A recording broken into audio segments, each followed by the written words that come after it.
மகாபாரத கதையில நம்ம ஹீரோ கிருஷ்ணர் ஒரு என்ட்ரி கொடுத்தாரு. அதுவும் எங்க திரௌபதி சுயம்வரத்துல யார் ஜெயிக்கணும்னு அவர்தான முடிவு பண்ணணும்.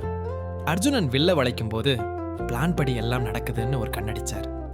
அப்புறம் அந்த சூதாட்ட சீன், துச்சாதனன் திரௌபதியோட புடவைய இழுக்க நம்ம ஆளு அன்லிமிட்டெட் சாரி ஆஃபர் ஆக்டிவேட் பண்ணிட்டார். பாவம் துச்சாதனன் இழுத்து இழுத்து டயர்ட் ஆகிட்டான். போரை நிறுத்தலாம்னு சமாதானம் பேசினா துரியோதனன் ஊசி முனை நிலம் கூட தரமாட்டேன்னு பிகு பண்ணான். இவனெல்லாம் திருந்த மாட்டான்னு கிருஷ்ணர் டிசைட் பண்ணிட்டாரு. அப்புறம் போர்க்களத்துல பார்த்த சாரதி டிராவல்ஸ் ஆரம்பிச்சாரு. அர்ஜுனன் சொந்தக்காரங்களை பார்த்து ஆழ ஆரம்பிச்சதும், சரி உனக்கு ஒரு ட்ரெய்லர் காட்டுறேன்னு சொல்லி விஸ்வரூபத்தையே காட்டினார். அர்ஜுனன் அப்படியே ஷாக் ஆகிட்டான். அப்புறம் ஒரு ராக் ஸ்டார் மாதிரி சங்கை ஊதி போற ஸ்டார்ட் பண்ணி வச்சாரு. பீமன் தடுமாறும் போதெல்லாம் வீக் பாயிண்ட் இங்க இருக்குன்னு சிக்னல் கொடுத்தார். கர்ணன் விட்ட நாகாஸ்திரம் வந்தப்ப ஹெல்மெட் போடாம வந்தா இப்படித்தான்னு செல்லமா கோவிச்சுக்கிட்டே அர்ஜுனனை காப்பாத்தினார்.